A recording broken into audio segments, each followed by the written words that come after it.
He does not change. He preforms. Like a man stepping onto a stage built from apologies he doesn't mean, lit by the flicker of consequences finally catching his name. Watch him closely. This is the part where he becomes everything he once refused to be.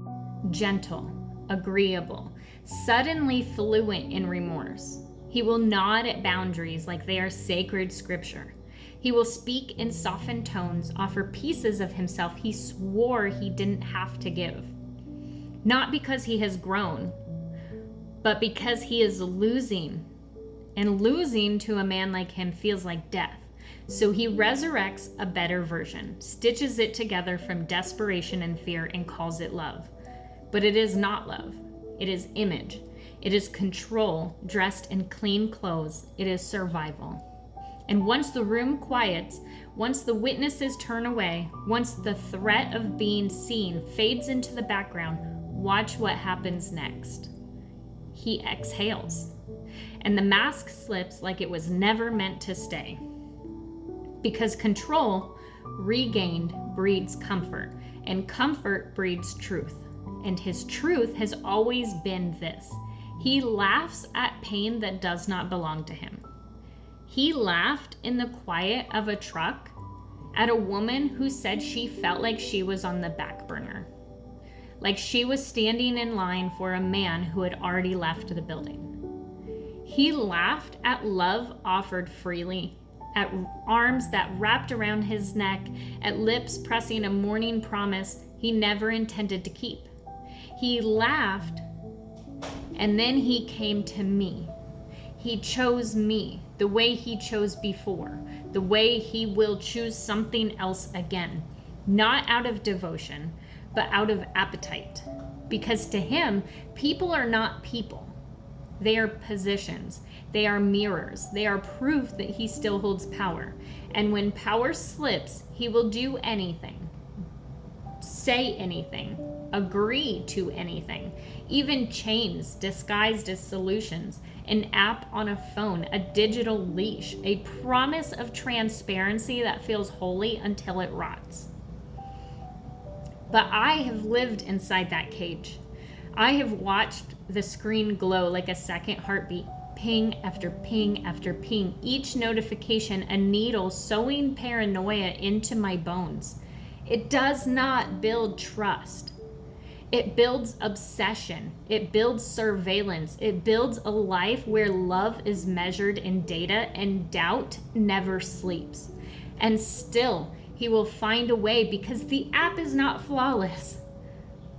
Covenant eyes will fail because men like him do not change under watch. They adapt. They evolve their hiding places. They sharpen their lies. They learn the blind spots of every system built to contain them. That's why he was demoted.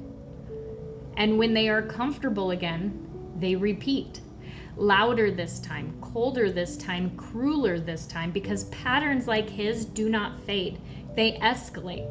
One woman, then another story stacked on top of the last like evidence no one wanted to admit was real. And somewhere in the wreckage, there's always voices asking, does he love me?